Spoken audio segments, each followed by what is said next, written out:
Okay, so I'll just say briefly, welcome for everybody. This is San Diego Machine Learning, our September Data Science Insights speaker series with UCSD.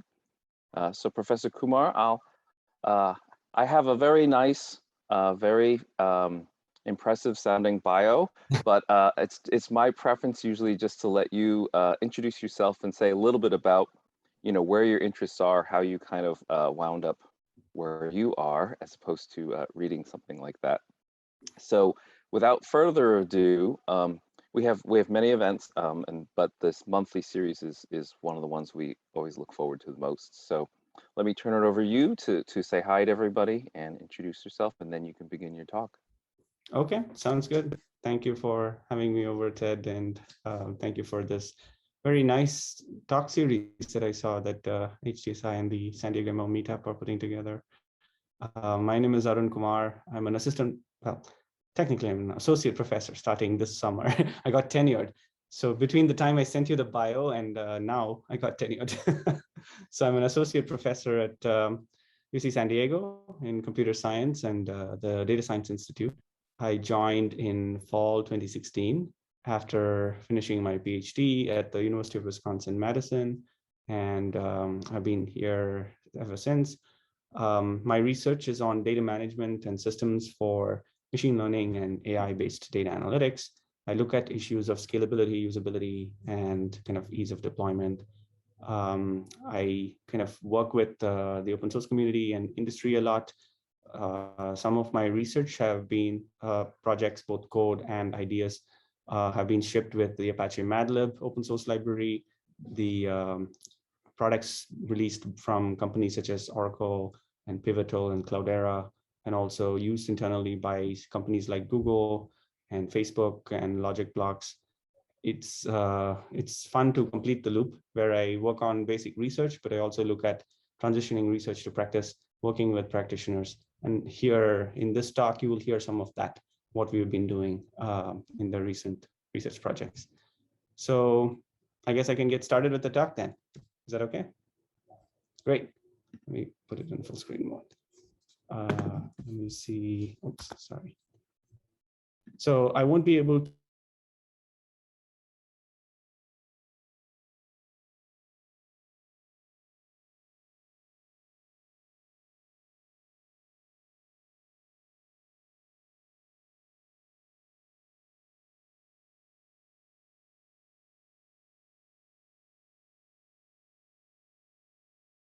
of machine learning and AI. I don't need to belabor this point to this audience.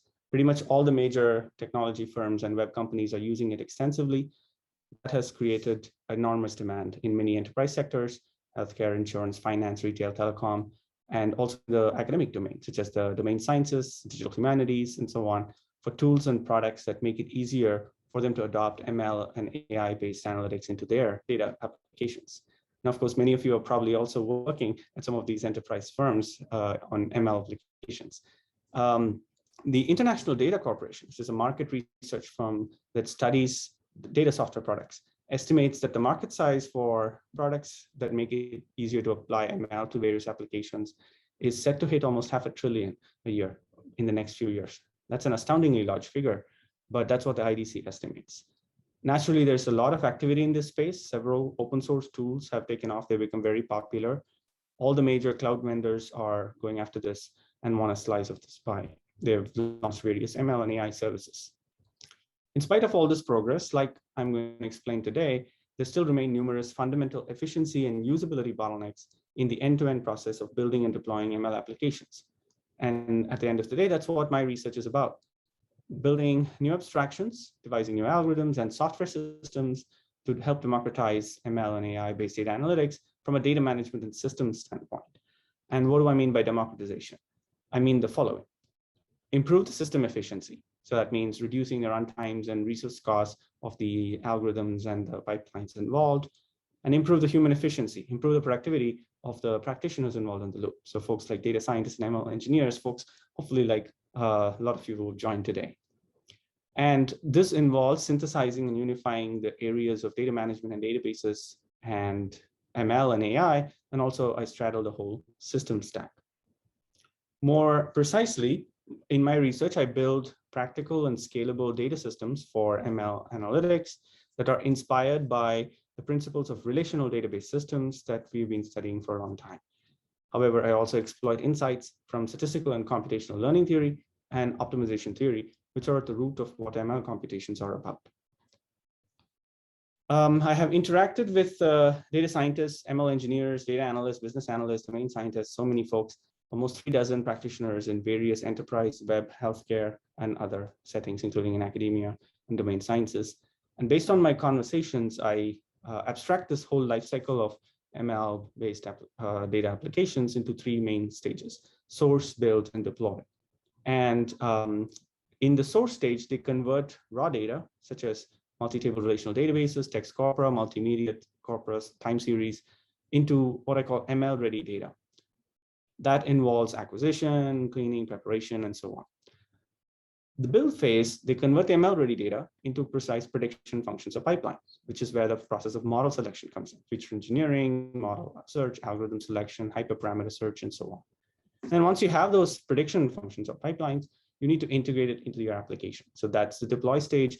Could take the form of integrating into a data warehouse for business analytics and reporting, or plugging it into a web service for web firms or IoT firms for live access over the internet. And as the data evolves, as the application evolves, you need to monitor and maintain this whole life cycle. And so that's something that data practitioners have to be involved with, using data systems and ML systems throughout this life cycle. Now, again, it's like I'm preaching to the choir, but this sort of abstraction helps us understand what are the bottlenecks in this whole life cycle in a more precise way. And so that's what my research approach is about. Based on my conversations and based on my understanding of both the ML and the systems aspects, I abstract key steps in this life cycle, formalize the computations. And the formalization involves both the data flow aspects of it and the ML semantics aspect of it. And that allows me to automate a bunch of grunt work that is done manually by the data scientists today, and allow the machine to take over some of that work so that they can focus on stuff that excites them. And now that we've formalized, say, stuff like the data flow and the semantics, we can optimize the execution and improve system efficiency as well, using techniques from the database and systems world.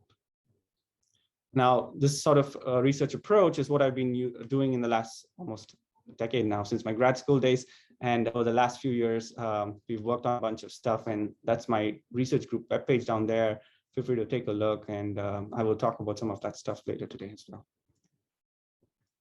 Okay, so for the rest of this talk, I'm going to start with this theme called the DBfication of ML AI. What do I mean by that? I'll explain that.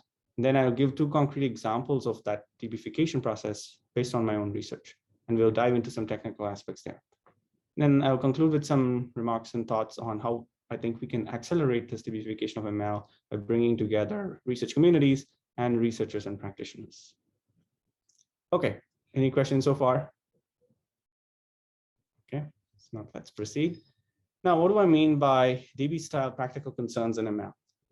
As ML algorithmists, overwhelmingly, people worry about accuracy, prediction accuracy for all sorts of prediction tasks. Sometimes they also worry about runtime efficiency for maybe the things are tractable or not.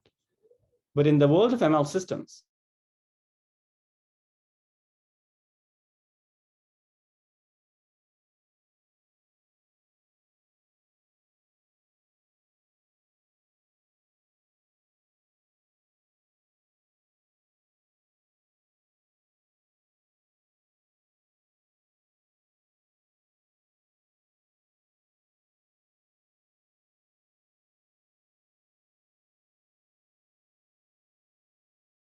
okay, let's do that. Okay, great. All right. Let's resume this slide then. Sorry for the technical difficulties. No worries, no problem at all. Okay, so where were we? You can stitch the videos together later. We were here, yes. So the last one I was talking about as practical concern was we need to simplify the implementation of these ML systems. And developers don't have forever to be implementing all these sorts of concerns. And that's the concern of developability. Now, all of these sorts of concerns have received a lot of attention in the past in the database systems world for almost 4 decades now. And this has been in the context of relational and SQL computations. Now we need to study these sorts of concerns in the context of ML computations. That is the sort of theme of the DBfication that I'm talking about. Now, one key twist in the ML context is accuracy can often be traded off a little bit to gain enormously on one or more of these concerns. So you could, for example, tolerate some degradation in accuracy for a huge jump in scalability, for example. So that's a kind of a novel twist from a research standpoint that people have been exploring in the ML systems context. So we have a question in the chat before we go to the next slide. Could you clarify the difference between the runtime efficiency at the top and scalability in the second section? Yeah, sure. Uh-oh, there's an echo. So here, runtime efficiency, typically in the ML algorithmics world, they worry about time complexity. You don't want it to be NP hard or something like that, an optimization problem. You want it to be polynomial time or better linear time. Some systems folks in the ML world do worry about actual constants in the linear time as well. And so when you're dealing with real world systems, it's not enough if it's just linear time. The actual constant matter. If you're doing random IOs versus sequential IOs, those sorts of things matter. Whether your memory access patterns, whether your underutilization, how does that affect? So those sorts of systems concerns, or what sort of efficiency at scale, what do I mean by that? You don't want to do random accesses across the memory hierarchy. Does that help? Okay. Great. Now, it's not just people in the research world that have been talking about this, people in industry who are using ML extensively. So Google wrote this famous paper, Hidden Technical Debt in ML Systems, published at NeurIPS back in NIPS. And here they talked about how only a very small fraction of the overall ML infrastructure consists of the ML model code. That's that tiny black box in the middle. And then you have so much infrastructure around it, from data collection to configuration to machine resource management to serving to monitoring and so on. And so understanding how all of these pieces fit together and platformizing ML has been a long-term dream. It's been going on for almost half a century. So here's a brief history of that. Back in the 80s, SAS, the SAS Institute, has been platformizing ML since then for enterprise users. SAS is still very popular in many enterprise companies. And the language S started in the open source world parallel to that, which became the language R. It's a programming environment, and that's still popular among many statisticians and domain scientists. In the late 90s and in the early 2000s, the area of kind of in-database system machine learning started to take off. People realized that these algorithms for classification and regression, people are starting to apply to databases that are much larger than what you can fit in your R console. And so these in RDBMS ML systems converted these ML algorithms into stored procedures that can run in an RDBMS environment. Oracle data mining, IBM DB2 data mining, Microsoft SQL Server data mining, these sorts of tools allowed enterprises to do that. In the late 2000s, when the so-called big data revolution happened, people started building these what are called data flow systems, Hadoop, Spark, and so on, and they wanted to run ML on these environments on very large scale data so that you don't have to consume your RDBMS monetary resources.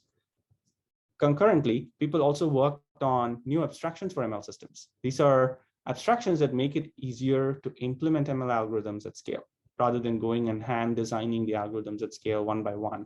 So for k-means, for logistic, for decision trees, and so on. These abstractions allowed you to capture a template for multiple algorithms. Madlib is one on a relational DBMS that I've been part of. Parameter server is another popular one. GraphLab is another one. But really in the last half a decade, there's been an explosion of work in the ML system space. Tree learning systems and deep learning systems have boomed. XGBoost and LightGBM are very popular for tree learning, boosted decision trees on structured data. TensorFlow and PyTorch are very popular for building neural computational graphs on unstructured data. And in the last few years, the cloud vendors have started releasing ML AI services for kind of just use APIs to do training and inference, SageMaker and all of that. And there's also been a push towards building what are called ML platforms to manage the overall lifecycle, the provenance of it, the data pipelines part of it, the deployment part of it. TensorFlow extended from Google and MLflow from Databricks are two popular examples. There's also this recent trend of feature stores to materialize derived data in the ML context, and Tecton is a good example.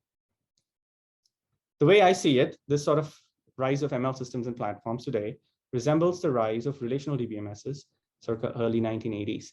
When the relational model and SQL started coming around, people realized that these sorts of computations are very important for practical use cases. And so we need to scale them. We need to make them more enterprise ready and commoditize them. That's sort of what is happening today with ML and AI. That's what I call the DBfication of ML and AI. Across this entire life cycle, we need to build systems and platforms that make it easier to commoditize it. However, there are still numerous research challenges to get there. On the sourcing side, people still need to figure out how to manage metadata for ML pipelines and models. Data preparation and cleaning for ML is still a lot of manual grunt work involved. How do you offload a bunch of that to automatic methods? Multimodal fusion of signals from various query models, relational text, and multimedia is needed. Data search systems are needed on data lakes where people often have thousands to even millions of data files. How do you figure out what data are relevant for what tasks? Labeling, often some applications, they have labels naturally, but some applications they don't. You have to sit and label them manually. Programmatic labeling and automatic labeling is becoming more common. So that's on the source side. On the build and deploy side, there's still a lot of scalability bottlenecks in many large-scale ML computations, so we need scalable data systems. And once you do scalability, you also need to make sure, again, efficiency at scale, query optimization matters there. This is something that's at the heart of relational DBMS technology. You don't want to just run queries at scale in a kind of a blind agnostic, resource agnostic manner. You want to optimize the resource efficiency. And increasingly, a lot of analytics computations are becoming cloud native. We saw Snowflake's blockbuster IPO last year, 70 bill or something. And this year, it seems like Databricks is the new hot startup. Everybody, I know a lot of people are jumping ship from Amazon, from Google to Databricks. Apparently, that's going to be the next blockbuster IPO. So streaming infra matters, serverless infra matters for resource efficiency. And since it's a whole kind of complex pipeline, provenance matters. You need to figure out if something fails, how do you figure out what failed and how do you fix it? So that debuggability matters. All of this involves data abstraction and data systems challenges.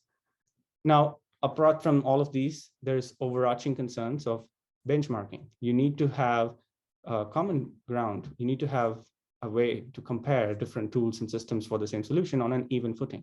That's where benchmarking framework, like what we've studied in the RDBMS world for TPCH benchmarks, TPCC benchmarks, similar to that, we need stuff for the ML platforms and systems landscape.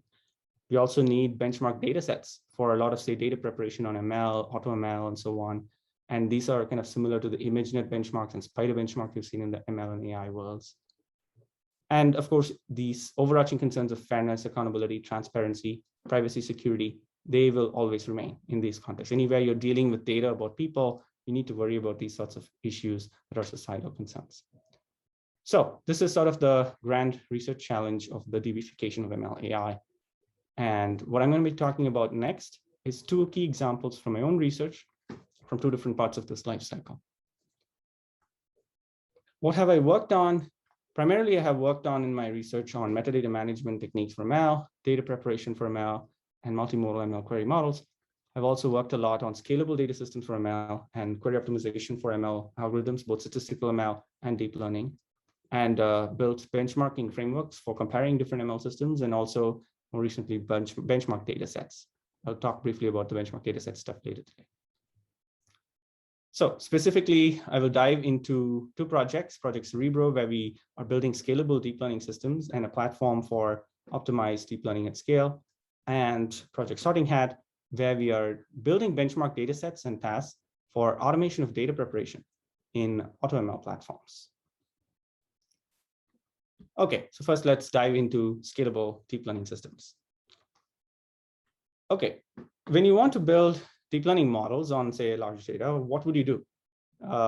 Typically, this is how it goes. You kind of use your Jupyter Notebook or whatever tool you prefer, write down your neural computation graphs in PyTorch or TensorFlow, maybe Keras, and then you specify that, and then you train it on your cluster.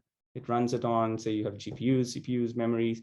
There's maybe the clusters managed with Kubernetes or something else. Sounds simple enough in theory, but in practice, this is hardly the case because deep learning model building is almost never one and done. You need to run model selection efficiently at scale. Model selection is the process where you have to configure all these pesky knobs called hyperparameters, architectures, data representations, inputs, outputs, and so on. That whole process is inevitable because of the bias variance noise trade-off that learning theory teaches us. So in Project Cerebro, we took this view that model selection can be specified more holistically because that is what often you end up doing. So you still use your same deep learning tools like PyTorch or TensorFlow to specify your neural computational graphs, and you specify the process more holistically, like what is the hyperparameter search, what's the architecture tuning, using APIs such as Keras and others. And what we do is we build a system that's a middleware that takes those workload specifications and applies what I call the magic of multi-query optimization. This basically means we rewrite the computations that are there in the workload specification into more optimized execution that we place on the cluster. This way, we can improve the resource efficiency of the whole workload in a way that is transparent to the user. So in the database parlance, this is called logical physical separation. The workload is specified at the level of abstraction that practitioners want, and the execution, the how of the execution, is controlled by the system rather than by manually placing these computations on GPUs themselves. This sort of separation of the what of the specification from the how of the execution is one of the central success stories of relational DBMSs. You write your queries in SQL or higher level languages, and the way it executes is not visible to you. It rewrites the queries in all sorts of ways to make it faster. We are bringing that sort of philosophy to the deep learning world. This sort of decoupling also allows us to do another thing, which is portability. The specification of the workload need not change if your underlying execution environment changes. You can run this on a Kubernetes cluster or a plain file system. You could run this in cloud native fashion, and we are porting Cerebro to cloud native execution. You can also run this on your data flow engines. If your data is sitting on, say, Spark or parallel RDBMS, you could run these on those directly. And we have integrated Cerebro with both Spark and the Greenplum parallel RDBMS. So I will dive a little bit more into what this multi-query optimization stuff is and what our vision for the Cerebro platform is next. And all of this is described in the CIDR paper that I have listed down there, and that's available on our project webpage. Okay, before we dive into this, any questions so far? If I might ask a question, recently I've been reading some different articles people have written about using the PyTorch profiler and things that people have learning. And one of the things they're learning is sort of the lack of parallelization, right, especially during the forward pass. So one of the prices we pay for the flexibility that PyTorch gives us is this lack of parallelization. So in particular, you have the freedom to just throw an if statement anywhere you want in there, which right, which means that the computation graph can be, very different. And so I wasn't sure if in the work that you did with Cerebro, if there is sort of that idea of maybe, logically unrolling and whatnot, trying to get to more of a fixed, more parallelizable computation graph. Okay, that's a good question. As of now, we are not looking at that particular issue. We're looking at, I'll talk about it shortly, scalability issues across the hierarchy. The issue of unrolling the tensor computations and kind of increasing parallelism is being handled by the compilers folks. So the PyTorch compilers folks are actually actively looking into that issue. The TFX XLA people also have been looking at this issue. There is a lot of these, when you do the program analysis of the computational graph, there are certain boundaries where the compiler cannot cross-optimize. And so that's sort of what they're trying to figure out. In the RDBMS world, the analog would be a query plan that is given often has points where you have to wait for the intermediate to be available before you can decide what the operator execution is going to be for the future.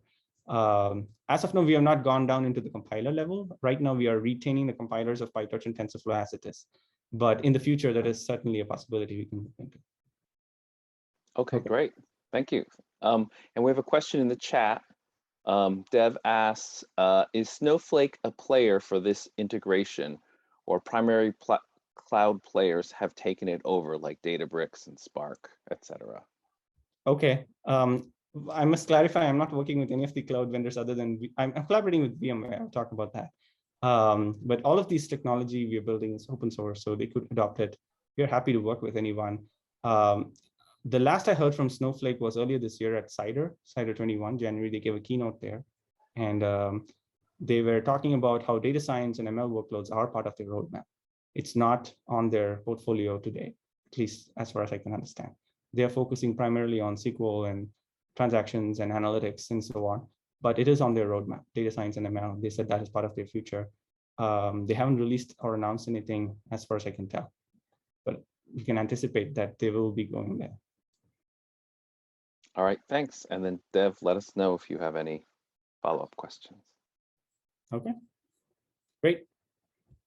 Okay, so what kind of scalability issues am I talking about? And what sort of optimizations does Cerebro do? So let's dive into that. So this is the memory hierarchy. This is something that I teach my data science students, systems for scalable analytics. What is there inside your machine? There's like at least 4 levels of hierarchy that are ubiquitous in practice. You have your GPUs, GPU has memory. You have your DRAM on your machine, the main memory. You have your local disk, and you have your remote disk, which could be on a cluster or S3 or something else. This is like sort of the most common memory hierarchy. The hierarchy, it's called a hierarchy because it's like something is better than something is worse. The highest levels of the hierarchy have the fastest data access, but they are also the tiniest and the costliest. So the dollar per byte is the highest up there. The lower you go, the slower the data access, the larger the capacity you can afford for the same dollar. And so typically in an enterprise hierarchy, you would have some GPUs, you'd have a few terabytes of memory and maybe tens of terabytes of disk. A single machine, a commodity kind of machine, probably has hundreds of gigs of memory. A commodity GPU probably has 8 gig or 12 gig of memory, and a commodity disk probably has a terabyte. And typically clusters of about up to 10 nodes are the most common based on surveys from KD Nuggets. And so about 90% of ML practitioners in the real world operate on less than 10 machines, but definitely it's a lot of them operate on more than just one machine. So multiplicity also matters when you're dealing with clusters. Now, how many remote disks do you have? Across this whole hierarchy, scalability issues are pervasive in the deep learning land. One of the more recent ones, and now it's become very common, is that the model and the data do not fit on GPU memory. And so your machine crashes, your TensorFlow PyTorch crash. This is especially true in the NLP world with transformers. People want to have these ginormous models and they have these batches set for data and they want to fine tune it or they want to do transfer learning with it. And the models are just too big. And this is also true for transformers in other fields, not just NLP. And these sorts of issues were not something that the TensorFlow and PyTorch people were anticipating when they built it. They built it for stuff like CNNs, which are relatively small or compared to this. And so now we run into this issue where it just crashes. So here in the Cerebro system, we are building a component called Hydra, where the goal is to seamlessly scale across the memory hierarchy by using these techniques called sharding and spilling. And these are jargon. This is jargon from the database systems world. Sharding means you break things up into pieces that are more manageable. Spilling means you move things from a higher level of the hierarchy to the lower level. This is something that database systems and data flow systems have been doing for decades. Deep learning systems haven't been doing this, which is surprising. And so now we are able to do this. We automatically rewrite the neural computational graph and we chunk it up into shards. And then we place what are called inactive shards on DRAM and place only active shards on the GPU. And we handle this orchestration automatically and transparently. The user need not worry about things not fitting into GPU memory. We also go beyond that and we interleave different shards of different models in, say, model selection context or multi-model training context to raise the throughput. This allows us to utilize the GPUs more efficiently. And so we could operate on multi-GPU environments where we have a scheduler that places different shards based on the dependencies across shards.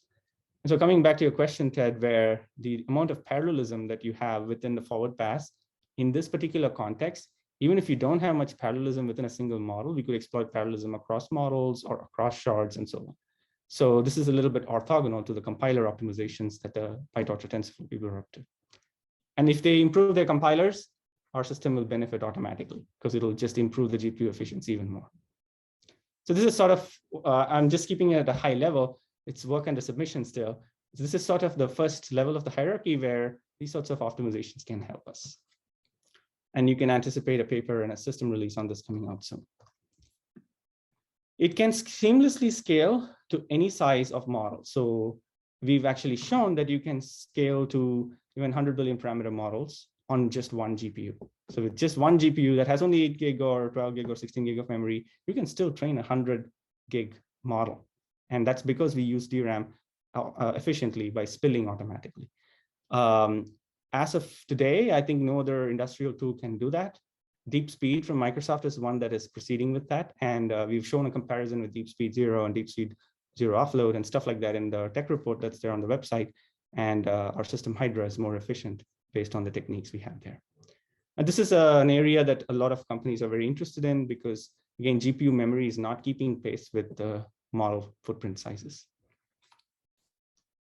Okay, so that's the first one. The second one, DRAM can often be not enough when you're operating on large data, especially in the graph analytics regime. Graph neural networks have become very common these days, especially for social graphs and bioinformatics and so on. And here, if your data set doesn't fit on a single machine RAM, you store it on your local disk. Usual deep learning methods like CNNs, transformers, they deal with stochastic gradient descent that's a linear kind of sequential access. So you can just stage them from local disk to memory. This is something that PyTorch and TensorFlow do already. They read many batches from disk to memory and then they ship it and pipeline it. That won't work for graph neural networks because you would have to get neighbors, and their features. And you might end up doing a lot of random IOs to disk. And even if you have an SSD, it can still throttle your GPU utilization. And we have seen underutilization like 10% and so on. And this is, we are working on a workload with material scientists and kind of understanding GNNs for large scale simulation data. And so this is sort of where we notice this sort of a bottleneck. And this is work in progress. What we are going to do here is IO optimization with, again, techniques that are known in the relational context, staging of reads and caching of data more intelligently than just sequential access. Again, here, we automatically rewrite the computations of the GNNs so that we reduce the amount of random IOs that take place between those two levels of the hierarchy. This requires a memory manager, kind of like the buffer manager that you have in RDBMSs. And so the memory manager is a component that most DL systems don't have today because they weren't designed as systems that are naturally scalable across the hierarchy. TensorFlow doesn't have a memory manager. So we are building a memory manager that will automatically figure out what parts of the data to cache to reduce your random IOs. And once you do that, if you're doing, say, multi-model training or model selection or multiple epochs, you can reuse this across all of those. So that, again, reduces your IOs, and that can optimize your runtimes. This is still early stages, and I'll keep you posted. You can check our project webpage once we have a system out. What we are doing is we are combining deep learning systems with graph data analytics systems to bring these worlds together to achieve scalability for graph neural networks. The last one, which I will talk about a little bit more today, is your data set is too big for one node to finish on time. So this is something that we've been collaborating with public health folks here in the School of Medicine, now a School of Public Health. They have almost a terabyte of accelerometer data, and these are labeled time series data to predict whether people are sitting or standing. They're using this to understand the health and longitudinal health outcomes of various cohorts of people, people with obesity, people who are cancer survivors, breast cancer survivors, people in assisted living facilities, and so on. By wearing these accelerometers and analyzing their exercise activities, they can help them live healthier lives. And so they wanted to build deep learning models on these terascale data sets. And we found that you cannot just train them on one machine. It just takes too long. So we wanted to use a cluster. And so that's where you have multiple machines. Each of those machines have their own memory and disk. And here in the Cerebro, first paper on Cerebro, this is actually the first paper that was published, we focused on multi kind of model building for model selection. You have to tune hyperparameters, you have to explore different architectures. We wanted to understand how do we scale this on a cluster that is overall resource efficient. And this requires training multiple models on sharded data. So that's what I'm going to talk about next. What am I talking about here? Again, recap, hyperparameter tuning, architecture exploration, all of this stuff can yield numerous configurations for training, dozens to even hundreds. You have to tune things like regularization, learning rate, all of that stuff. And you have to potentially play around with number of neurons, number of layers. you can do this automatically nowadays with algorithms like Hyperband and Nasha and Hyperopt and so on. So regardless of whether you're doing it manually, specifying it in Keras, or whether you're using an AutoML procedure, you end up with this multi-query workload where you're training multiple configurations on the same data set in one go. And so that is the setting for deep learning model selection. And here, we devised a new execution strategy that we call model hopper parallelism. What exactly is it and how is it related to what prior art does? Well, the prior art, there's mainly two parts. Tools such as Dask and Celery and Vizier and Ray, they deal with what is called task parallelism. What do? If you have a bunch of configurations that you want to train, they copy the entire data set to every worker, and then they place different configurations on different workers. So here you have config 1 on worker 1 and so on. And they all train in parallel. This is really good for throughput. You get a lot of models trained in unit time, and so it kind of works well. It's really good for ML accuracy because you're doing sequential stochastic gradient descent. Each model is looking at the whole data set only on that worker. So that is the gold standard from a statistical standpoint for SGD. The disadvantage is it's not scalable from a data standpoint. It's very poor data scalability because the entire data set is being copied to all the workers, right? So if our data set was a terabyte, and we were using a cluster on campus that is shared by multiple people, if you use 8 nodes, 1 terabyte will blow to 8 terabytes. And people are not going to be happy if you're wasting that much resources. You're wasting memory, you're wasting storage. Alternatively, you could read the data set from a remote storage over the network, like S3 or something like that. But now you're wasting the network because your SGD is iterative. You'll be doing multiple passes and you have to keep reading over and over, and you're doing dozens of configurations. So it just amplifies the network costs by 100 times to even 1,000 times. And now you're flooding the network with redundant data. That's also not good. So that was task parallelism. So we saw, how do we make it more data scalable? The solution was data parallelism. That has been studied in the database and systems world for a long time. This is what parallel RDBMSs and Spark and Hadoop and stuff do. They shard the data into chunks, so like here D1, D2, D3, and they place different shards on different workers. And now you take one neural computational graph at a time, and then you train that on the entire cluster. So you train one configuration at a time. Typically, you do this by sending updates from the workers to a server that applies the updates. And that's sort of the parameter server style approach. This is very data scalable because you can scale to as many workers as you have by sharding the data. It can be hundreds of terabytes, even petabytes. However, if you're communicating these updates only once per kind of looking at the whole shard, it's too slow to converge for SGD.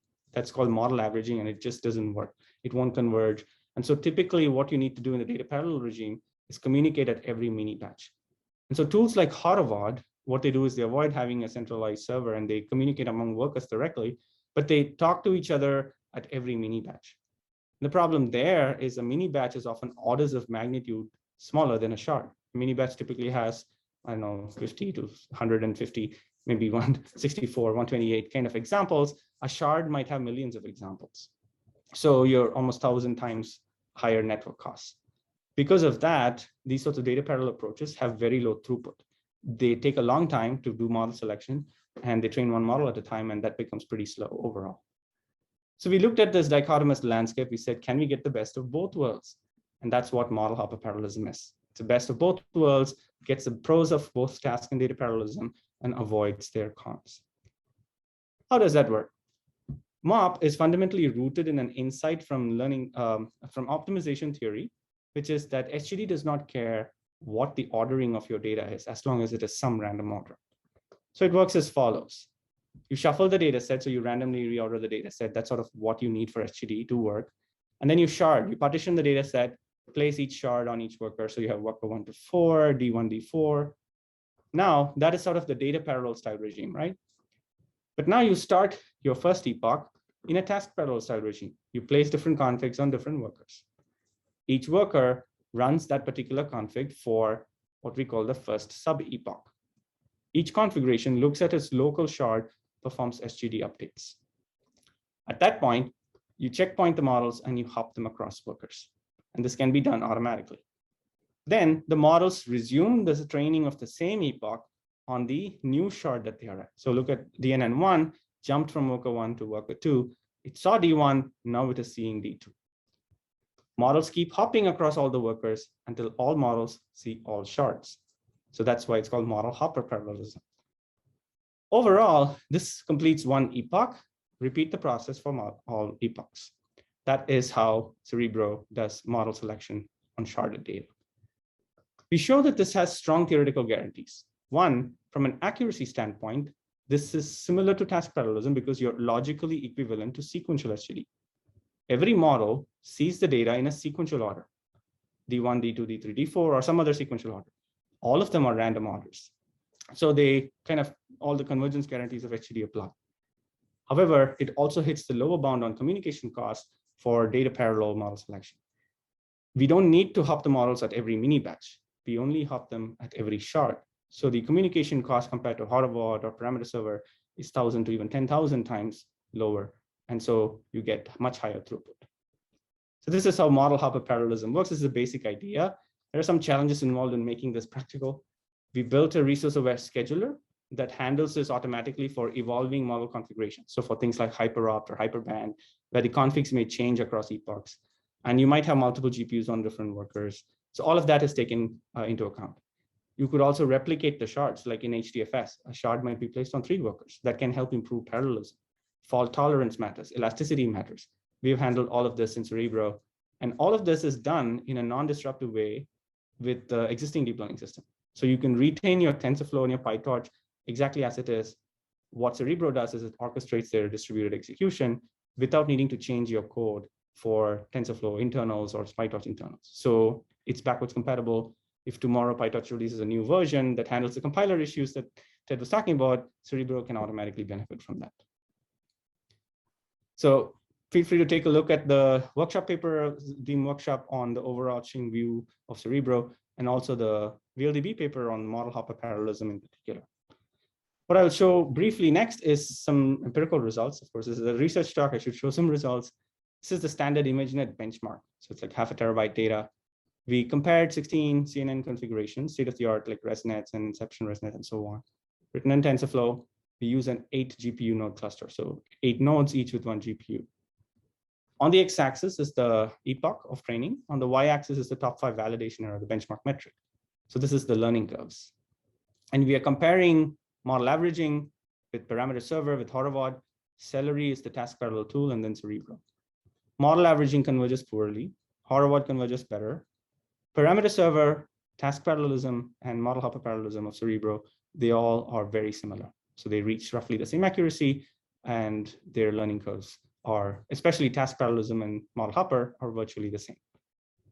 But in terms of the runtimes and the storage footprints, parameter server is almost 10 times lower than Cerebro. Horvath is 3 times lower. If you adjust the mini batch, Horvath should also converge similarly, but it's 3 times slower because of the inherent communication costs.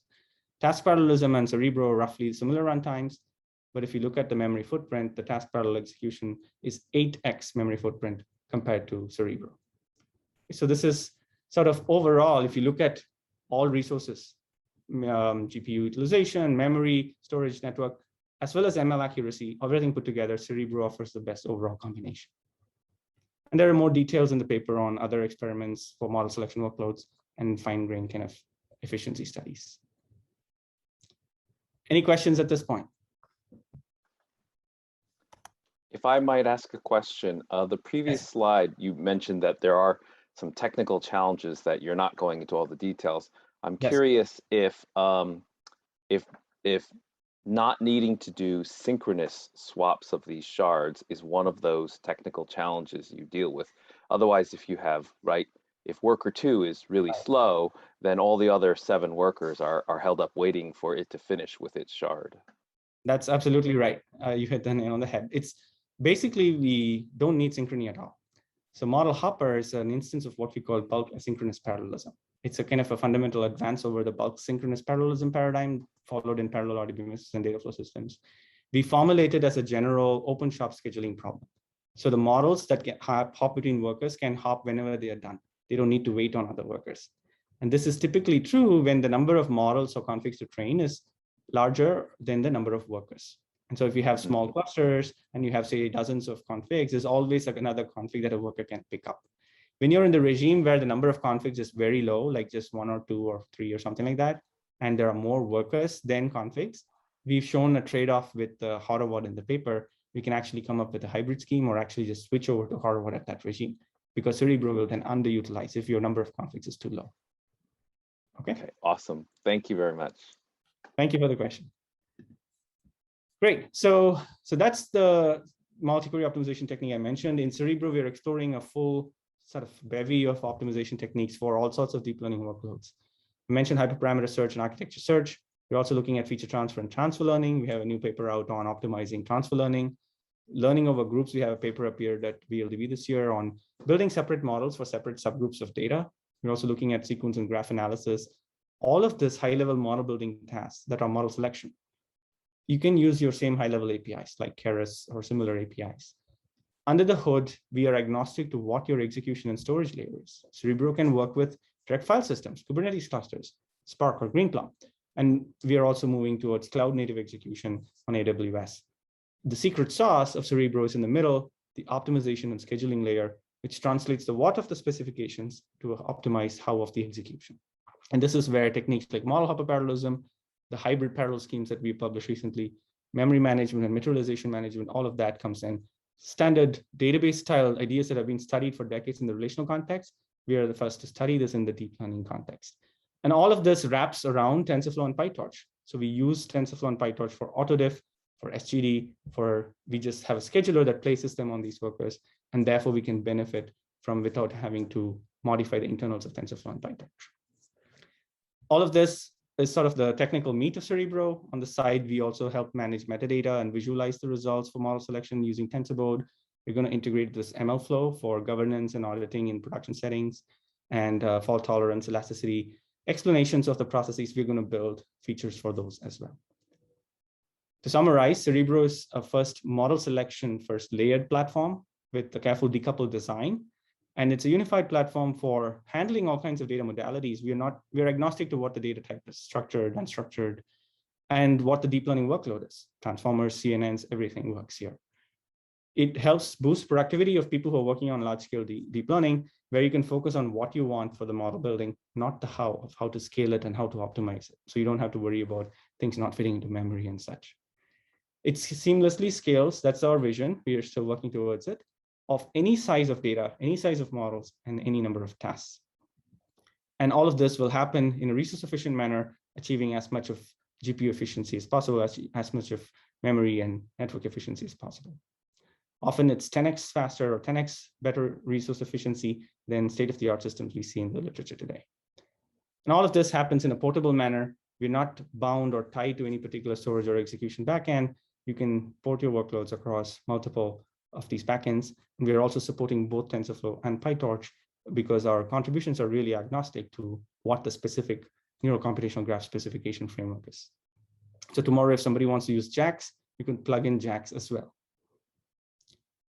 Okay, so Cerebro, we've been using it for analyzing the time series data with public health folks here at UCSD for a while now. And we published some public health journal papers around it.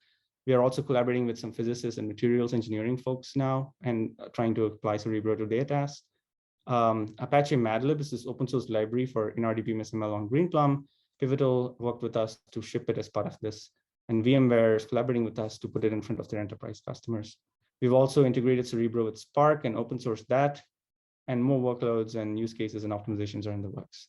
I'd like to thank all these agencies for their support of this project. And Cerebro is open source, like I said. We've integrated with the Spark, and the documentation is linked from the project webpage. Feel free to go have a look. It's easy pip install. And there's also code examples for how to run standard model selection processes at scale and benefit from Cerebro's resource-efficient execution. We also have built a demo for a new, what I call intermittent interface, where you run models, you can clone models, you can kill models on the fly, and Cerebro Scheduler will take that into account. So we presented this at VLDB this year as well. I'm happy to connect offline if you're interested in trying out Cerebro, and we're happy to work with you. Okay, so that's it. The scalable deep learning systems. How How are we doing on time today? We've got another half an hour. So ideally, if we can leave a little time for just discussion at the end, that'd be great. Sounds good. So I think it'll probably take me another 10 minutes. Is that okay? Oh, perfect then. Okay. Oh, I think I saw a question. Oh, no, just a comment. Thank you. I appreciate it. Happy to chat offline if you look at the tutorials and let us know what you think. Great. Now, the next example is going to be much shorter, I promise. This one is going to be on automated data preparation. So as of course, all of you are experts in applying ML. You know the data preparation is a huge nightmare, especially on tabular data. You have to fix types, you have to fix errors and all of that. But recently, these so-called AutoML platform vendors are claiming that they have automated data preparation. So Salesforce has this Einstein tool that's, they say, is used by tens of thousands of data sets by their hundreds of customers, enterprise customers. And Einstein has this component called transmogrify that automatically detects feature types and converts features and readies them for ML algorithms. So you don't have to do anything as a data scientist. You just upload your data as a CSV file and then it figures it out for you. SageMaker Autopilot claims the same thing. They automatically transform data. And more recently, TensorFlow is also has this TensorFlow extended platform where they have this auto TFX and they're building these sorts of capabilities. They're interested in this as well for Google internal use cases. We looked at this landscape and we were skeptical. And we said, they're claiming they're automating data prep, but just how good is their automated data prep? We know it's pretty hard and they're claiming they've automated it. So let's say, how good are they at automating? It's no good if you're just automated and it's just junk, right? How do we hold their feet to the fire? We need benchmarks. That's what we do in the database world with TPC. We held the database companies' feet to the fire, and TPC is now universal standard for relational DBMS vendors. Likewise, ImageNet was a benchmark that helped propel computer vision. And so here, for data prep in the AutoML context, we are devising a suite of benchmarks for ML data prep, and we call that Project Sorting Hat. Vision of this appeared at SIGMOD Theme Workshop in 2019, and a full first paper appeared at SIGMOD this year. What does it take to benchmark this? There's three components. One, we need to formalize the task definition. What is the semantics? What are the inputs? What are the outputs in a data prep task? Two, we need label data sets. What are the inputs? What are the outputs and pairs of them to help assess the accuracy of automation of this sort of data prep step? And three, we need to assess how does it affect the model that you're building on the prepared data? That's called the downstream model. So data prep is just part of a pipeline, and ultimately you're building an ML model at the end. Does the data prep automation really help the prediction of the downstream model? These three components form a data prep benchmark. And so what we've been doing is trying to build these sorts of benchmarks for a suite of data prep tasks. Now, it's not just benchmarking from a scientific standpoint. We are the kind of understanding fundamentally, how exactly does data prep affect ML accuracy? It seems like a very basic question. A data scientist's intuition is as if I spend a lot of time on doing this, this, and this on the features and the data, it'll improve accuracy. But why? And what is the theoretical basis for it? And we are trying to understand this from a machine learning theoretic standpoint, the statistical learning theory standpoint of the bias variance noise trade-off. How does it affect the bias? How does it affect the variance? How does it affect the noise? Once we understand that complexity trade-off, we can quantify, hopefully, how certain data prep errors can potentially be accounted for. And these are called fail-safes. AutoML engineers, what they want is, can I do alternate ways of data prep so that I can cover all grounds and make sure that my downstream model is not adversely affected? So this is sort of both basic science and utility of that in the AutoML platform context for data prep steps. So in our vision, this is not comprehensive by any means. This is like a handful of very common data prep steps that we notice and practice on tabular data based on our survey of these sorts of platforms and speaking with practitioners. The first one is schema inference, identifying what are the feature types in the data. Like take, for example, your customer churn prediction task, a common classification task. It's a raw CSV file. Let's say it's exported from a database. You have your database schema. Zip code is an attribute, and it is stored as an integer. You cannot use that as a numeric feature for ML. It'll give you garbage results. You cannot add zip codes, subtract zip codes. You have to cast it as a categorical. And so that is part of this type inference that a machine has to do automatically in an AutoML pipeline. Now you could ask the users to manually annotate this, but that's not very scalable and that's error prone. And it violates the promise of automation. So a lot of these tools want to automate this type inference. Then you have to figure out you have to deduplicate categories, like California and CA are the same categories. That's part of the cleaning that they do. Detect anomalous categories. If age is -1, that's an anomaly. And then you have to figure out if there are numbers in strings, like the income, USD 1000, you have to extract the number. So these are sort of tasks that are very mundane sounding, but that's where the 80% effort that data scientists spend goes into, right? If AutoML platforms really want to achieve the vision of automating this, they need to really handle a bunch of these sorts of tasks. And so we defined this sort of set of common tasks, and we dove deeper into the schema inference in the first piece of work.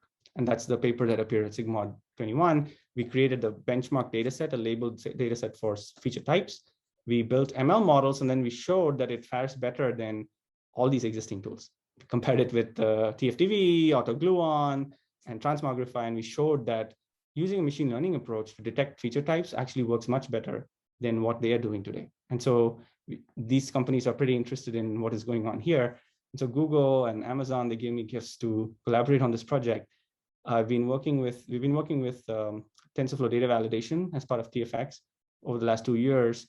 And we have finished our benchmarking of type inference. It's open source now. I will talk about the repo. We have released pre-trained models based on our labeled data, and Google is now using it to benchmark it on their internal AutoML benchmark suite as part of AutoTFX on their 100 data sets. This was earlier this spring. We haven't heard from them how it is going internally. And we're also integrating this with a catalog search system, a model plus datasets sharing and search system called AI Maker here at UCSD. And AWS, SageMaker, and Redshift ML, they're collaborating with us to kind of adopt some of these models for automated type inference and data prep on their platform as well. And finally, OpenML, which is this open source data science, collaborative data science repository, is also interested in using our models for type inference to automate and reduce grunt work for their users. If you're interested in this, check out this open source repo that we, again, has linked to from the project webpage, the ML Data Prep Zoo, that is the name of it. Everybody likes to call things model zoos. So we're like, we don't need a model zoo alone, we need a data zoo as well. So this is the ML Data Prep Zoo. And we've listed the tasks here, and the first task that we have finished, we have released the benchmark label data sets that we annotated ourselves. We've also released the pre-trained models from those data sets, and the benchmark results are also listed there. There is a leaderboard. If people come up with better automation schemes for this, they could list it, and then they can say that that's better than Transmogrify or AutoGluon or any of the ML models that we built compared to these other tools. Like, for example, look at categorical. Transmogrify and Pandas don't detect it. TFDV is like accuracy 70%. The ML models we built on our data set, the accuracy is at 94, 96%. Likewise, for detecting numeric feature types, TFDV is at 80%. The ML models we built is at 95, 97%. So if you come up with better models, feel free to add it to our benchmarks. If you come up with more tasks, feel free to add it to our benchmarks. We welcome community contributions. We want this benchmark to be a community-driven thing to help standardize this whole field of end-to-end AutoML. Okay, so that's kind of 2 samples of projects that we've been diving deep into, but that's just 2 examples of this entire landscape of DBfication of ML and AI. Okay, so now we have a bunch of questions on the chat. Let me see, who's this? I have to leave, thank you. Oh, okay, thank you. Working with Google and Amazon. Slytherin. I'm working with both open source people and domain scientists and Google and Amazon. So I'm pretty ecumenical. Data prep automation is humongous. Yes, that's true. How does it work with different data sources? As you can imagine, native types resulting differences. Yes, that's true. So in the context of this benchmark, we are dealing with data that is ingested as a table. So if it can come from an RDBMS, can come from a data lake, could be a CSV or a TSV or something like that. So it's logically a table or a data frame. And then you use that for subsequent processing. Now, many of these AutoML tools, they specify what file formats they handle for ingestion. And typically all of them specify either CSV or TSV or JSON or something like that. But ultimately, it's logically a table. Okay, great. So that is it with this. Just concluding remark is leaving these problems open will lead to a huge waste of time, effort, money, energy, etc. by users of ML and AI. And the users of ML and AI, they're exploding. It's all over the place. A lot of people want to apply this at various scales. And so it's high time for the database, ML, and AI communities and other areas to join forces to accelerate this DBfication of ML and AI. Okay, last 5 minutes, I'll just briefly share some thoughts on how I think we could accelerate this. This is just my biased perspective. It's not just a database world problem. There's ML problems, applied data mining problems for things like label engineering, making it more programmatic and automatic, dataset discovery and search. When you have end-to-end pipelines, can you do recommendation systems? So if a data scientist wants to write something, instead of starting from scratch, can you start from an archive of pipelines? Automatic monitoring of prediction and making it an actionable recourse rather than just figuring out when there's concept drift. And making AutoML more hybrid, human in the loop, rather than fully automated or fully manual. These are sort of interesting applied ML and data mining problems here in the DBfication. And so I think all these communities can come together to help achieve these things. And also beyond ML and DB, there's also systems problems, PL problems. Feature stores are now becoming a new systems category for both online serving and for offline extraction. Provisioning, people are also building ML algorithms for this. Quality verification, there's a lot of PL techniques and verification techniques that can be useful there. And again, Ted asked the question about compilers. There's a lot of work on learned operator placement there, applying ML to figure out on a heterogeneous hardware environment, what operators to run where. And then from a software engineering standpoint, CI and CD for ML we're still in its early stages. CI and CD in DevOps technologies, there's a lot of work, but for ML engineering, how do we adapt as errors are noticed? Those sorts of analysis tools are still in their early stages. There's a lot of interesting software engineering for ML work to be done there. And if you're interested in this whole space, there's a lot of new courses on data management for ML, systems for ML. I myself have created this course, Data Systems for ML at UC San Diego a few years ago. It's proven pretty popular with students. I'm teaching it this quarter again. And I've gotten thank you notes from folks all over the world, from Africa, Asia, Europe, and also even at companies like Google for making my course materials publicly available. So all the lecture videos and slides are available on the website. Feel free to have a look. I also wrote the first research-based textbook on ML systems, published by Morgan and Claypool a couple of years ago. Feel free to take a look at that as well, data management for ML systems. And come to these workshops like Deem and Hilda at Sigmod. Also this new conference called ML Systems that was launched a couple of years ago. That's where a lot of this sort of research is taking place, where a lot of practitioners from all these companies come to check out what's going on. And also at some of these conferences, there are tutorials. At Sigmod and VLDB, for example, there's a few tutorials that I picked out that cover what is the landscape like, where are the bottlenecks for research and what are people doing, what tools are they building, what open source systems are being released. And attend panel discussions. There's like fun panel discussions I myself ran at Sigmod. This was 3 years ago, data management. So Matej Zaharia, who's like Databricks CTO, he was there. Joaquin Manchoran of OpenML, they were all there. And then this year I ran a panel discussion at Sigmod again, Joe Hellestein, Luna Dong, and a bunch of other folks on data prep, again on benchmarking data prep. It was a lot of fun. And most importantly, if you're working on this sort of stuff, build real stuff. And this is a formula that I think a lot of folks use. Create open source artifacts, both software and data sets that can help other people adopt and use it and try it and give feedback, build a community around it. And for academics, I like to say interact with practitioners, data scientists, ML engineers, data analysts, ML ops engineers. In enterprises, web companies, there are also folks in domain sciences, cloud vendors, policy folks, all sorts of folks. And for practitioners, I would say interact with researchers, come to research conferences, go to these industry conferences where both folks can meet. I've attended the Spark AI Summit. Collaborator of mine gave a talk at FOSDEM. I'm actually probably speaking at the Open Data Science Conference later this year. And this is a Strata Data, the conference that I've attended before. It's a lot of fun where you get to see research transitioning to practice. And if you're interested in this sort of work, apart from basic research, there's also new research categories that are appearing at these top conferences. I have been part of the scalable data science category at VLDB, which is a top database conference. And here we are publishing some of this work, systems from ML, data management from ML, at the intersection of cutting edge research and also practical impact. Sigmod has something similar now. MLSys, the conference that I mentioned, of course, and even KDD has something similar. So you can also publish your research if you're interested in publishing at these top venues in this sort of DBfication of ML space. Okay, to conclude, DBfication of ML and AI is a grand challenge for all of computing to help democratize ML and AI. And it's at the intersection of multiple areas, databases, ML and AI, systems, HCI. So it's a really exciting intersection to work at. It's very eclectic, it's intellectually challenging and fun. And you also get to work with real users of ML and AI in both industry and in domain sciences. to help transfer your research to practice as well, and learn from practice to complete a virtuous cycle for new research. Okay, so that's it. These are the spectacular students here at TC San Diego that I'm fortunate to work with, who've been doing all this awesome work. Supun and Vraj are graduating probably later this year, early next year. So keep an eye out for them. And I also have a couple of new students, and I'd like to thank all these alumni as well. With that, that's a wrap. Again, all the papers, code, blog posts, demos, and data, everything is available on our research group webpage. Feel free to go check it out. Also, follow me on Twitter if you'd like to get more frequent updates about my research, or shoot me an email. I'll stop there, and I'll thank all the sponsors of my group's research. So thank you for attending. Let's see if we have more questions.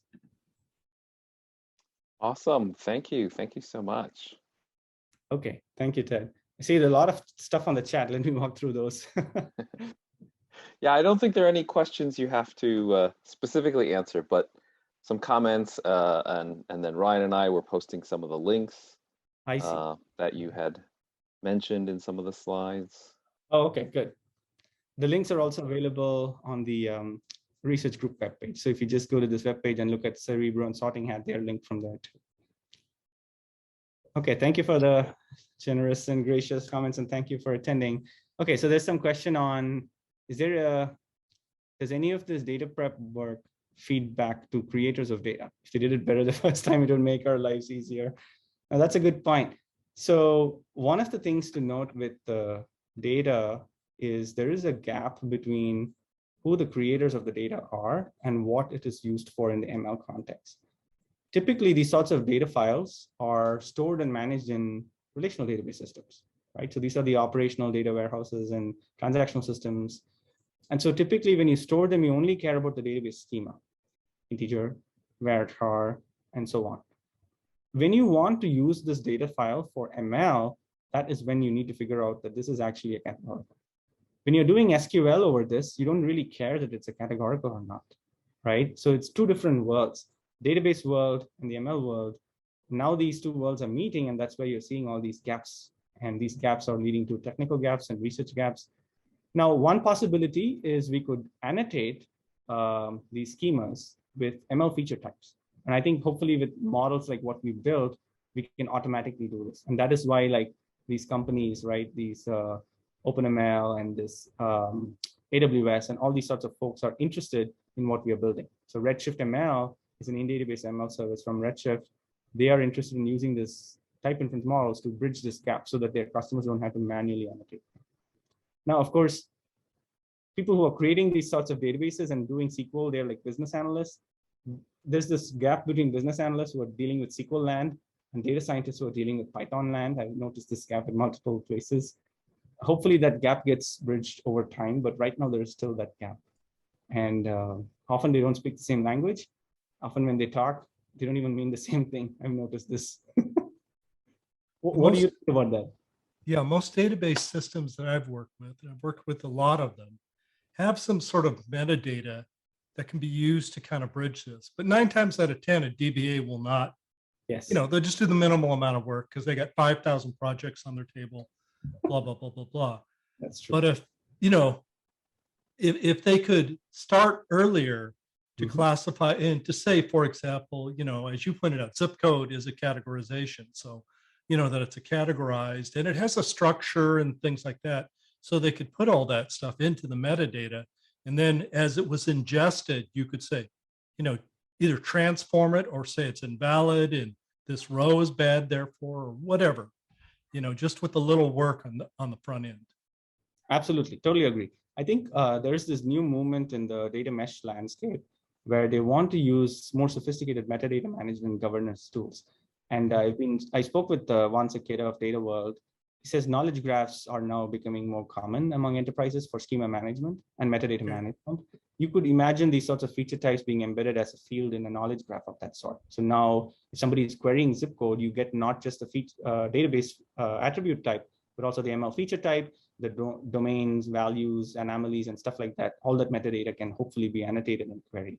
Right, all the semantic information related to the particular field. Thanks. it's still in early stages, this knowledge graph technology for data meshes and data management. Well, that's the reason for them to do it then. Exactly. Yep. That's sort of one of the main pitches they have. It'll simplify your governance of your ML workflows, because Yeah, otherwise it's not possible. Data scientists are doing it manually. Well, and the data scientists don't know the data. It's the creator that knows the data and what was relevant. Exactly. And it is our still where data scientists spend 70-ish% of their time. So absolutely win for everybody. Agreed. Yeah. Thank you. Mhm. Next, I have a question here. Is there a UI on top of data prep automation tools? It helps to see how it's sourced and evolved. And yes, there is. So AWS folks told me they are building a UI for some of their data prep stuff. Trifactor is, of course, the most popular one in the data prep landscape. And they are also doing some of this ML integration.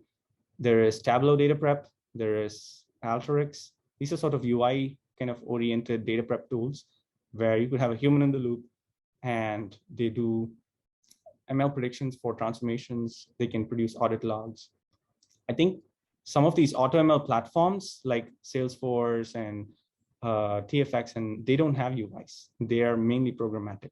And their target use bases, like Salesforce target use base, they don't want UIs for data prep. They want to automate as much as possible so that the complexity is hidden from their enterprise customers. Google is more technical, so they don't mind it. They have the whole spectrum. That's sort of an interesting gap that I've seen. And Dave also has a comment about Trifactor. Yep, that's right. They have this predictive interaction paradigm. I've spoken a lot with Joe Hellerstein about this. It's a really cool paradigm.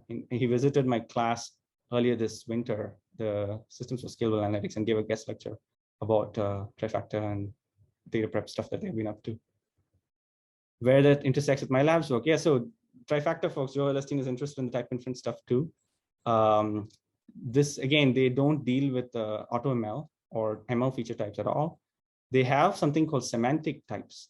So Trifactor is a BI tool basically. And so they want to detect certain attributes as say, this is a country attribute and this is a foreign key that you can join with stuff.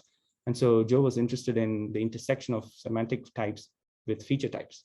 It's not a one-to-one mapping. You could have multiple kind of categorical or numeric for the same semantic type and vice versa.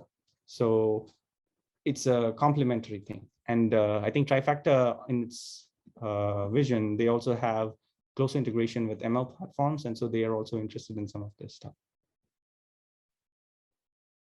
Okay. Any other questions? This is great. So I have last question. What volume of data or distributed compute does Cerebro make sense? Great question. So it depends on which component of Cerebro you're talking about. If you're dealing with issues of models not fitting in GPU memory, then the Hydro component of Cerebro will help. If you're dealing with a data set not fitting on your local machine memory and you need to shard it and parallelize it across clusters, then the Cerebro model hopper stuff will help. And the grand vision is for the Cerebro platform to automatically figure this out. So all these components, you don't have to worry about which component to use. Cerebro will scale seamlessly on all axes. It's entirely a function of how much hardware you have, whether it's scalable or not. So like GPU, if you have 16 gig memory and your model is too large and your data batches and models don't fit together, then that's a scalability bottleneck you face. Even if your data set is only, I don't know, 1 gig. The data set is super tiny, but your model is super big. That's pretty common in NLP now. On the other hand, for things like time series and bioinformatics and vision, your model is not that big. Your model easily fits on GPU memory, like CNNs. But the data set is so big, it could be 1,000 times larger than the model. And that may not fit in your DRAM. So you have to store it on local disk, or you have to partition it across a cluster.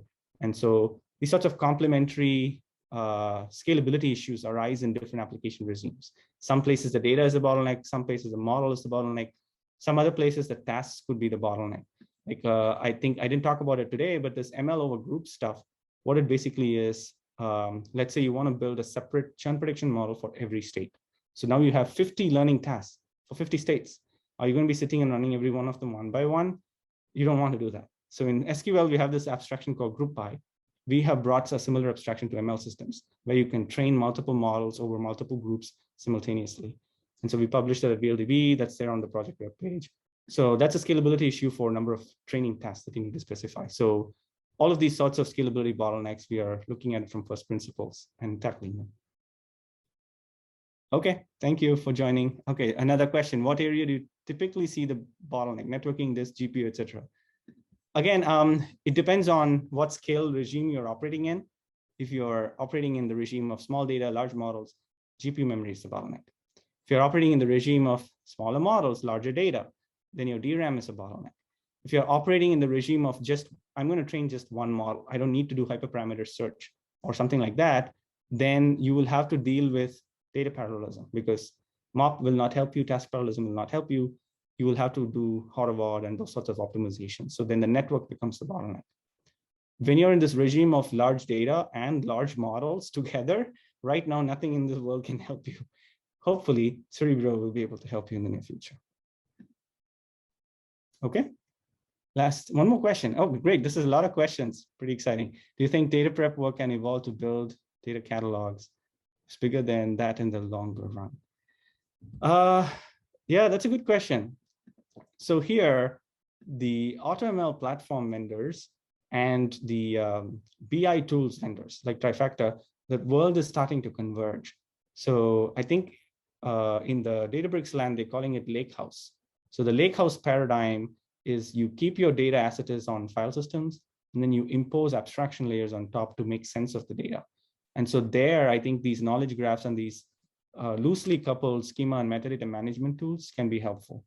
The thing with relational DBMSs and data warehouses was the tight coupling with the ETL process. You have to manually specify schema and load the data and stuff like that. The key advantage with data lakes was that pain is gone. And so lake houses are supposed to create that sort of flexibility. Snowflake and Databricks are both calling themselves Lakehouse now. I think I've heard from Amazon folks, they're also calling it Lakehouse.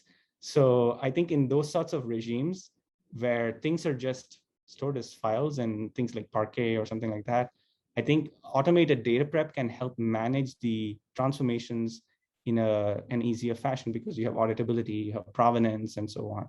If we still have fully manual kind of transformations, it could become a more difficult thing, because people will write all sorts of scripts to convert CSVs and so on. So there is more, there is a trend towards more governance for this sort of thing. TFX, for example, has a lot of APIs for tracking these sorts of transformations. They want to create APIs for these sorts of transformations so that it's more end-to-end governed and auditable. But again, I think it ultimately boils down to what the organization's constraints and flexibility parameters are. I've heard from several practitioners that they're worried about GDPR and CCPA and stuff like that, data governance laws. If you transform the data and you store it as a file on a data lake, how do you know if the user opts out of your service, whether you have removed their data from the product or not? It's going to be really hard if you just have a lot of files sitting around on the data lake, if it is not governed. So that's a concern that a lot of these companies have. So that's where the world seems to be going. Okay, at least that's sort of what I'm hearing. Okay, Ted has a comment. It seems helping people run very large models and reasonable GPUs can help equity, so that Google's of the world is slightly less advantage. Absolutely agree, Ted. Totally agree. So that's sort of the philosophy of Cerebro itself. We want to ensure it's not just the giant companies with a lot of resources that have access to cutting edge models and cutting edge deep learning technology. We want to help domain scientists of the world, the enterprises of the world, who may not have that much resources or money to still get the maximum bang for their buck. And these sorts of tools like Hydra that help scale, even with just one GPU, you can scale very large models. Of course, the trade-off is going to take longer. That can help democratize these large models as well. Because currently there's a myth that to train these sorts of large models, you need ultra large memory GPUs or very large GPU clusters. We're showing that that's not really needed. It's ultimately a Pareto trade-off of how much time you're willing to spend and building these automatic sharding and spilling techniques. So I think you can see, I think you can see from how engaged everyone was. You know, everyone really enjoyed the talk. So thank you again so much for joining us tonight. Yes, thank you again for having me, and thank you all for coming and for all the questions. It was a pleasure to interact with everyone and also learn from you all. And also this discussion was pretty exciting for me too. So thank you again. Thank you. Yeah. All right, so I'm going to share my screen 1 second. I will stop mine. And I just wanted to show everybody for a second here. So next month's talk, due to scheduling conflicts, it's not going to be on Wednesday. So if you're used to it always being on Wednesday, just take note. This one's going to be on Thursday. But Professor Wang is doing the talk on the October 28th, same time as this one. And the title is Evaluating Robustness of Neural Networks. So I'm also looking very much forward to next month. So many thanks again. Really appreciated the talk, and I hope everybody enjoyed the talk and enjoys the rest of their evening. Thank you again, everyone. And again, feel free to shoot me an email if you'd like to connect offline and chat about any of the projects or any of the systems that I talked about. And take care, everyone. Stay safe. And Ted, you're going to post the videos on the link afterwards. I will send you the slide deck too. Okay, that would be great. So I can put the link to the slide deck right away, and then we coordinate with the HDSI team to get the videos posted up. Sounds good. So, okay. Thank you all. Hey guys, thanks. quick question here. So some of the actual links that are mentioned, I'm not sure if are those included in the slides, or if they are not, can you hazard them to Ted so they can be included into the event?